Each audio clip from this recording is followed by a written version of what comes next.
Okay, when you hear the word anarchism, what's the very first image that pops into your head?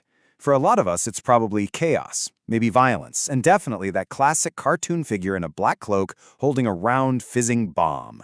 But what if that's just a caricature? In this explainer, we're going to look beyond the bomb and dig into the real ideas behind one of politics' most misunderstood philosophies.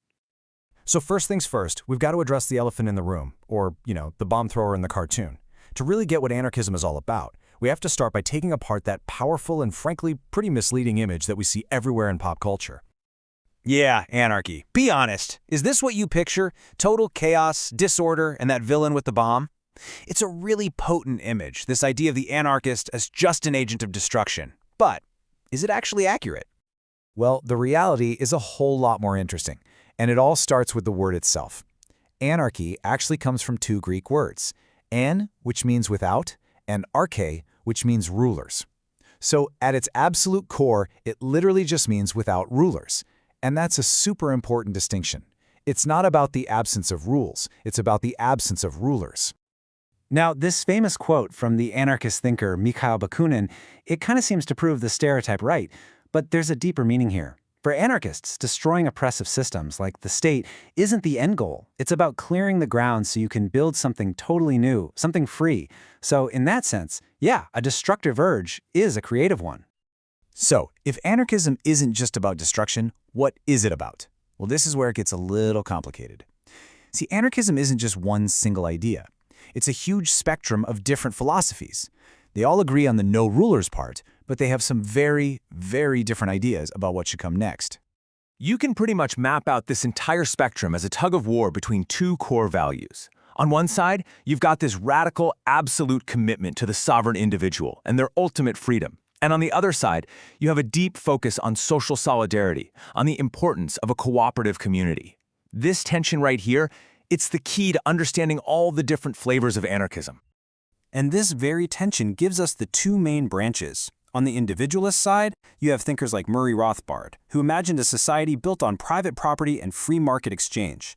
Then on the social side, you've got people like Peter Kropotkin, who argued that cooperation is totally natural for humans, and they push for things like common ownership and mutual aid. As you can imagine, these two paths lead to wildly different visions of a world without rulers. But for all their differences about what the future should look like, every single anarchist is united by one thing: their complete and total rejection of the state. This quote just perfectly captures how anarchists see it. The state isn't some neutral protector or a handy provider of services. No, it's seen as a brutally efficient machine of control and coercion, basically an ancient form of domination that's just been upgraded with modern tech. So, why such a total rejection? Well, from the anarchist perspective, the state is an artificial thing that's forced on top of society. It centralizes power and violence, and it funds itself through what they would call legalized plunder. Yep, taxation. And they argue that in doing all this, it just crushes individual liberty and destroys the natural voluntary communities that people would otherwise form all on their own. And listen, this isn't just a critique of dictatorships. This is key. For an anarchist, a liberal democracy or a socialist state is no better. They're just seen as more sophisticated illusions of freedom, hiding the same basic coercion and hierarchy that you'd find in any state. The rejection is absolute. Okay, so if you get rid of the state, what's left? What does a world without rulers actually look like? This is where that anarchist spectrum we talked about splits again into some really different visions for the future. The individualist vision, on one hand, is a society based entirely on voluntary contracts in a completely free market. Everything from security to courts would be handled by competing private companies. The social anarchist vision, on the other hand, couldn't be more different.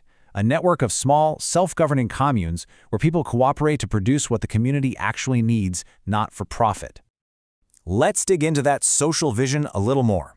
The basic idea is to build society from the ground up. You start with small, voluntary groups. Organization is non-hierarchical, it's based on consensus. Production is guided by mutual aid, everyone helping each other out to meet everyone's needs. And technology, well, it would be scaled down to a human level, what some people call people's technology, designed to serve the community directly, not enable mass control. But all of this theory, all of these different visions, they all run smack into a fundamental and maybe unresolved dilemma that sits right at the heart of the whole anarchist project. And this is the central challenge, right here. If you are committed to absolute, total individual liberty, how do you build a functioning community that by its nature requires cooperation and obligation? And on the flip side, if you prioritize the community, how do you stop it from crushing the individual and basically recreating the same coercion you were trying to escape in the first place? So, we end on the question that anarchism keeps asking itself, and maybe a question for all of us. How do you build a real community without using force, and how do you protect ultimate individual freedom without it leading to complete isolation? It's the essential puzzle that anarchism is trying to solve, and it definitely leaves us with a lot to think about.